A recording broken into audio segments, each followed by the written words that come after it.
ఏమైతారు ప్రియాంక? అన్న కూతురు. ఆయన నాకు అన్ననే కాదు, నాకు విద్య నేర్పిన గురువు. ఆ అమ్మాయి చనిపోయిందంటే అన్న కూతురు కంటే నా కూతురు చనిపోయినంత బాధగా ఉంది నాకు. జిఎస్ఎల్ మెడికల్ ఇన్స్టిట్యూషన్స్ మరియు కిమ్యూ ఇంటర్నేషనల్ యూనివర్సిటీ భాగస్వామ్యంతో ఇండియన్ అలైన్డ్ ఎంబీబీఎస్ కోర్స్ అడ్మిషన్లు అందిస్తోంది నియో. ఎందుకు అంత బాధ అంటే? చెప్పలేం, మాటలు చెప్పడం కాదు. నేను ఈరోజు బతుకుతున్నా అంటే ఆయన పెట్టిన భిక్ష నాకు. ఆయన ఒకప్పుడు రేడియో మెకానిక్, ఆయన ఇన్స్పిరేషన్ గా నేను నేర్చుకున్నా, అదే ఫీల్డ్లోకి వెళ్ళిన. ఈ రోజు దాన్ని అట్లే ఇంప్రూవ్ అవుతూ ఎల్ఈడి మెకానిక్ వచ్చిన. కానీ ఈ స్టేజ్ లో ఉన్నానంటే బేస్మెంట్ అయితే అన్ననే నాకు, మా అన్ననే. అందుకొరకు దాన్ని మర్చిపోలేకపోతున్నా. ఆ అమ్మాయి పుట్టినప్పటి నుండి కూడా ఆ బాండింగ్ అనేది ఉన్నాడు. ఆ అమ్మాయి కడుపుతో ఉన్నప్పటి నుండి మేము అక్కడనే ఉన్నప్పుడు ప్రెసెంట్ గా, ఆ అమ్మాయి పుట్టక ముందు ఆ షాపులో పని చేసుకుంటూ వాళ్ళ ఇంట్లో తినుకుంటూ ఉన్నా. ఆ అమ్మాయి పుట్టిన తర్వాత కూడా నా చేతులతో పెంచుకున్నాం. ఓ 2 years అక్కడ ఉన్నా. తర్వాత నేను హైదరాబాద్ వెళ్ళి వర్క్ నేర్చుకున్నాను మళ్ళీ. మీతో ఎలాంటి అఫెక్షన్ తో ఉండేది? చాలా మంచిగా ఉండేది. మనం రీసెంట్ గా వాళ్ళ చెల్లెలు పెళ్ళినప్పుడు కూడా వెళ్ళాం కదా, అసలు చాలా మంచిగా మాట్లాడించేది అమ్మాయి. ఆ అన్న అన్న అంటే మా సొంత అమ్మని ఎట్లా అట్లే, ఆమె వదిన కాదు, జస్ట్ తల్లిలాగా ట్రీట్ చేసేది నన్ను. మా అమ్మ ఎట్లా ట్రీట్ చేస్తుందో అట్లా చూసుకునేది నన్ను. ఇప్పటికైనా ఎక్కడ కనిపించినా ఏం సేకరణ చూస్తుంది కానీ మరిదైన రకం లేదు. అటువంటి వ్యక్తి ఆమె. అటువంటి వాళ్ళకు ఈరోజు ఈ కష్టం అంటే వాళ్ళ నాకెట్లా ఉంది వాళ్ళకి ఎట్లా ఉంది తెలియదు. కూతురు లాంటి మీ ప్రియాంకను ఈ పరిస్థితుల్లో చూడాల్సి వస్తుందని ఎప్పుడైనా ఊహించారా? కళలు ఇప్పుడు కూడా అనుకుంటలేదు. ఈ రోజు కూడా చనిపోయిందంటే నమ్మలేకపోతున్నాం. అసలు ఆ అమ్మాయి మా కుటుంబం వచ్చేసి ఒక 400-500 కుటుంబ సభ్యులము. దీంట్లో మాకు ధైర్యం ఉండేది. మా కుటుంబంలో ఒక డాక్టర్ ఉంది అనే దమ్ము, ధైర్యము, ధీమా ఉండేది మాకు. అటువంటి దాన్ని ఆ మృగరాజులు ఈరోజు పోగొట్టినారు. మా ధైర్యాన్ని, అది చెప్పలేము, మా నమ్మకాన్ని అంటే తుంచేసినారు. అసలు దీన్ని ఎట్లా జీర్చుకోవాలో కూడా అర్థం కావడం లేదు. రాజమండ్రిని చూస్తే అక్కడ సాధ్యం కాని పరిస్థితి. వాళ్ళ ఫ్రెండ్స్ కూడా అసలు అంతా ఒక 50 మంది ఫ్రెండ్స్ వచ్చినారు. ఈ రోజు చదువుకునే పిల్లలు చదువు విడిచి 50 మంది 2 రోజులు 3 రోజులు అక్కడనే ఉండాలంటే అంత ఈజీ కాదు. ఆ అమ్మాయి ఎంత మంచిగా ఉంటే అంతమంది వస్తారు. మామూలు వాళ్ళకైతే రారు. చాలా సున్నితమైన మనిషి ఆమె. అటువంటి వ్యక్తి ఆమె. ఆమె అంబులెన్స్ ఎక్కించినప్పుడు కూడా ఒక 40-50 మంది లైన్ నిలబడి ఏడ్చుకుంటున్నారు వాళ్ళు. అటువంటి ఆమెను ఇట్లు చేసినారంటే అది వాళ్ళకే తెలియలేదు. వాళ్ళు ఎంత కర్కశంగా ఉన్నారో, ఎంత మృగాలో అర్థం కాదు. ఇలాంటి వారిని ఏం చేస్తే బాగుంది? వీళ్లకు శిక్ష అంటే మన ఇండియా చట్టాలు జరపండి. అరేబియన్ కంట్రీలో ఉంది కదా, అటువంటి చట్టాలు అయితే న్యాయం మా పాపకు కొద్దిగా ఆత్మ శాంతిస్తుంది అని నేను అనుకుంటున్నా. అక్కడ తెలుసుగా ఎట్లా ఉంటాయనేది. నడి రోడ్డు పని రాయలతో కొట్టడము, చేతులు నరకడము, కాలు నరకడం అటువంటి ఉంటాయి. అటువంటి చట్టాలు ఆ రకంగా శిక్షిస్తే మా అమ్మాయి ఆత్మ శాంతిస్తుంది. అంటే ఈ కేసులో డిలే కావడానికి కారణం ఏమనుకుంటుంది? అక్కడ ఉండే రాజకీయ నాయకులు అని అంటున్నారు. అది ఎంతవరకు నిజమో ఏమో మనకి తెలియదు. మేము అక్కడ పోయింది కూడా అమ్మాయి కొరకు పోయినాం కానీ కేసు కొరకు మాకు ఇంకా దాంట్లో ఇన్వాల్వే కాలేదు. ఎంతసేపులో మా అమ్మాయి బతుకుతుంది, బతికించుకోవాలనే ఉద్దేశంతో ఉన్నాం మేము. 2 రోజులు అక్కడ ఉన్నా, 2 రోజులు అదే పని మీద ఉన్నాం. ఆమెకు బ్రెయిన్ డెడ్ అయిందని తెలిసినప్పుడు వాళ్ళ అమ్మగారు ఫిట్స్ వచ్చి పడిపోయింది. డాక్టర్ని అడిగితే బ్రెయిన్ స్ట్రోక్ వచ్చింది అంటున్నారు. తల్లికి బ్రెయిన్ స్ట్రోక్ వచ్చిందంట. డాక్టర్ గారిని అడిగితే ఆయన తర్వాత పర్సనల్ గా అడిగితే బ్రెయిన్ స్ట్రోక్ వచ్చింది, జాగ్రత్త అని చెప్పారు మాకు. ఇప్పుడు ఎలా ఉంది ఆమె పరిస్థితి? పర్లేదు. ఇప్పుడైతే అంటే కొద్దిగా బాధ ఉంది. జస్ట్ అందరూ మా అక్క, మా వదిన అందరూ ఇక్కడ హైదరాబాద్కి వచ్చి అంతా ఓదారిస్తే కొద్దిగా స్టెబిలిటీ వచ్చింది.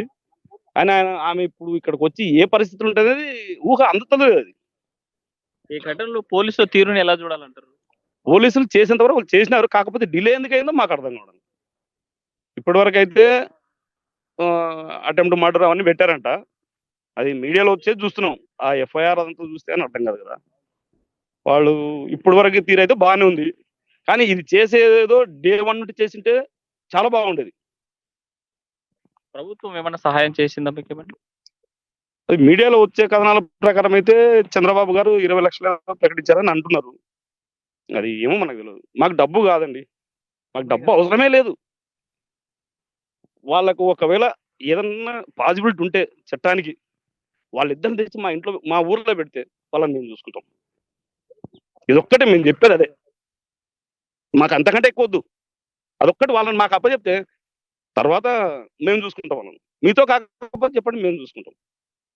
ఒకవేళ చట్ట పరిధులతో ఏం చేయాలి? అది చెప్తున్నాం కదండి. ఈ మన ఇండియా చట్టాలైతే లొసుగులు చాలా ఉన్నాయి. ఆ లొసుగులో తప్పించుకుంటారు. కానీ అవి కూడా లేకుండా తప్పించుకోకుండా వాళ్ళకి మరణ శిక్ష ఇచ్చేటట్టుగా చూడండి. డిప్యూటీ సీఎం గారికి కానివ్వండి, సీఎం గారిని కానివ్వండి, మన విద్యాశాఖ మంత్రికి కానివ్వండి, హోమ్ మినిస్టర్ లేడీ ఉంది, ఆమెనైనా కానీ అందరూ ఎవరైనా కానీ ఒకటే, మా అమ్మాయికి న్యాయం చేయండి. న్యాయం అంటే దానికి ఏది జరిపోతుందో మీరు చట్టపరంగా చూసుకొని సాధ్యం ఉన్నంత వరకు వాళ్ళకు మరణ శిక్ష అంటే కూడా చాలా చిన్నది. ఎందుకంటే ఈ వారం రోజులు అమ్మాయి పడిన కష్టము దాన్ని ఊహకు అందదు. ఆమె బ్రెయిన్ డెడ్ అయింది కనుక ఆమెకు తెలియదు. అదే యాక్టివ్గా ఉండి ఉంటే ఆ నరకం అనేది ఎట్లుంటుందో తెలియదు. ఆ నరకాన్ని వాళ్ళకి చూపించి చేయాలి. అప్పుడైతే ఇట్లాంటి వాళ్ళు ఇంకొకరు ఎవరైనా చేయాలంటే కూడా వెండిలో వణుకు రావాలి. నేరం చేయాలనే ఆలోచన ఏదైనా పొరపాటు చేసినప్పుడు వాళ్ళకు ఆ భయం అనేది ఉండాలి. ఈరోజు మా కుటుంబానికి కలిగింది, రేపు ఇంకో కుటుంబానికి కలవదు ఈ బాధ. నిర్ణయించుకున్నాం. ఎంతో ఉన్నత చదివి ఈరోజు డాక్టర్ గా వైద్య సేవలు ఈ ఊరికి అందిస్తాదని ఆశపడ్డ ఈ ప్రియాంక ఈరోజు భౌతికంగా తిరిగి వస్తుంది. ఎలా ఆ బాధను మేము మాటల్లో చెప్పలేకపోతున్నాం సార్. నాకు మాటలు రావడం లేదు చెప్పడానికి. చాలా బాధలో ఉన్నాము. అసలు ఈ ఊరికి ఏదో వైద్యపరంగా సేవలు అందిస్తుంది అనుకున్న అమ్మాయి ఇప్పుడు డెడ్ బాడీ వస్తుందంటే మాకు చాలా బాధగా చాలా మాటలు రావడం లేదు చెప్పాను. ఈ యాక్సిడెంట్ జరిగిన తర్వాత అసలు ఈ యాక్షన్ కి కారణమైన వాళ్ళకి ఎలాంటి శిక్షలు పడాలి?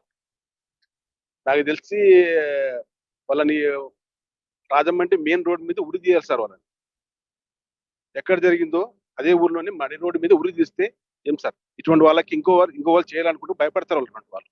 భారీ శిక్ష, కఠిన శిక్షలు చేయాలి సార్ వాళ్ళకి. ఎందుకు బహిరంగంగా ఉరి వేయాలనుకుంటున్నారు? ఇంకొకరు చేయడానికి కూడా భయపడాలి సార్. ఇటువంటి చేయడానికి ఆగి డ్రైవింగ్ చేయడం కానీ, అమ్మాయిల మీద అఘాయిత్యాలు చేయడం పోవడం కానీ, ఇటువంటి వాళ్ళకి భయం కలగాలి వాళ్ళకు. మనం ఈ తప్పు చేస్తే ఈ శిక్ష మనకు పడుతుంది అని చెప్పేసి అని తప్పు చేసే వాళ్ళకి భయం కలగాలి. అందుకోసమే బహిరంగ చేయాలి సార్. నిన్నటి వరకు ఆ శ్వాసతో ఉందనుకుంటే మీ ఆశ ఈరోజు ఆశ శ్వాస కోల్పోయిన పరిస్థితి. మరి కొద్దిసేపట్లో అక్కడి నుంచి భౌతికంగా రాను. అసలు ఇంకా ఎక్కడెక్కడి నుంచి బంధువులు రానున్నారు? ఆల్మోస్ట్ బంధువులకు ఆ విషయం తెలిసింది సార్. ఇంకా కొంతమంది వచ్చేవాళ్ళు హైదరాబాద్ కూడా వచ్చేసారు, అక్కడికి వచ్చేసారు. ఇంకా విశ్వాస విషయం తెలిసిందమ్మని ఇక్కడ మా ఊరికి సొంత ఊరికి వచ్చేస్తున్నారు సార్. ఎన్ని గంటలకి ఏర్పాట్లు ఇక్కడ అంత్యక్రియలు జరుగుతాయి? ప్రజెంట్ గా ఇప్పుడు గాంధీ హాస్పిటల్లో పోస్ట్ మార్టం జరుగుతుందని తెలిసింది సార్ మాకు. అక్కడ పోస్ట్ మార్టం బాడీ ఇచ్చిన తర్వాత మేబీ 3-4 hours జర్నీ ఉంది సార్ అక్కడ నుంచి ఇక్కడ హైదరాబాద్ నుంచి మా ఊరికి రావడానికి. మళ్ళీ మాకు ఐజాల మేజర్ ఊరు ఐజాన్ ఉంది సార్. అక్కడ కూడా లోకల్ వాళ్ళు కూడా భారీ ర్యాలీ చేద్దాం ఐజాలో అని చెప్పేసి అనుకుంటున్నాను. మేబీ 4:35 కావచ్చు అనుకుంటున్నాను సార్ నేనైతే ఇది ప్రోగ్రామ్ అయిపోవడానికి. మీ కుటుంబంలో మీ కుటుంబ సభ్యులతో ఎలా ఉండేది ప్రియ? చాలా మంచిగా ఉంది సార్. ఎవరైనా సార్, నేను మా అన్నయ్య నా కొడుకులు తమ్ముడు అల్లుడు అని పలకరిస్తుంది, బాబాయ్ పిన్ని అత్తమ్మ వదిన అన్ని అట్లా పలకరించుకుంటే మంచిగా ఉండేది సార్. ఆమె చాలా అందరు కలుపుకోని వ్యక్తి, చాలా మంచి వ్యక్తి అమ్మాయి. అసలు ఎవరితో గొడవ కాదు కదా. చిన్నప్పుడు కూడా ఏం ఇన్సిడెంట్ జరిగిన విషయాలు ఏం లేవు. అందుకే అటువంటి అమ్మాయి ఇలా జరిగిందంటే మాకు చాలా బాధగా ఉంది సార్. మాకు ఏమైతారు? నేను వాళ్ళ చిన్నాయనని. నేను ఉండేది బెంగళూరులో ఉంటాను. ఇట్లా జరిగిందని షాక్ లో ఉన్నాము. ఏం చెప్పాలని అర్థం కాదు. చాలా బాధగా ఉంది. పాప మంచి పాప, చిన్న మాట్లాడుతా ఉండే. మొన్న వాళ్ళ చెల్లి పెళ్లిలా చూసింటివి. డాక్టర్ చదువుతా ఉంది. వాళ్ళ నాన్న మా ఇంటికి అంతా వచ్చిండే, అక్కడంతా చెప్తా ఉండే డాక్టర్ అయిపోయింది. తర్వాత అదంతా కోర్స్ అంతా అయిన తర్వాత పెళ్లి చేయాలా అని ప్లానింగ్ కూడా ఉండే. ఈ మాదిరిగా అయిందని మనకి 3-4 days నుంచి తెలిసింది. బాధలో ఉన్నాము. మాట్లాడనీకే అయింది. చూసుకుంటే ప్రతి ఒక్కరి నోట ఒకటే మాట, మా ఇంట్లో ఒక డాక్టర్ రాబోతుంది, వైద్య సేవలు అందించబోతుంది, మా కుటుంబానికి అండగా ఉండడంతో పాటు సేవ చేస్తున్నట్టు రెడీ అవుతున్నట్టు నేపథ్యంలో ఈ వార్త చాలా విషాదాన్ని, చాలా బాధను కలిగించింది. అయితే ప్రతి ఒక్కరు ఒకటే డిమాండ్ చేస్తూ ఉన్నారు. చట్టం పైన మాకు నమ్మకం ఉన్నప్పటికీ వాళ్ళకి ఉరి శిక్ష ఒకటే కాదు, అంతకు మించిన శిక్షలు వేయాల్సినటువంటి అవసరం. అవసరం అనుకుంటే విదేశీ చట్టాలను విదేశాల్లో ఎలాంటి చట్టాలు ఉన్నాయి అంతకంటే కఠినంగా శిక్షిస్తే తప్ప ఆమె ఆత్మ శాంతించేటువంటి పరిస్థితి లేదు. మరి ప్రతి క్షణం ఆమె బ్రెయిన్ డెడ్ అయి ప్రతి క్షణం పడినటువంటి వేదన అది ఊహించరంది, చెప్పుకోలేంది. అయితే ప్రతి ఒక్కరు ఒకటే చెప్తా ఉన్నారు. ఎవరైతే నిందితులు ఉన్నారో ఆ నిందితులిద్దరిని బహిరంగంగా శిక్షించండి, కాళ్ళు చేతులు నరికేయండి, అవసరమైతే రాజమండ్రి సెంట్రల్ లో ఉరి తీయండి.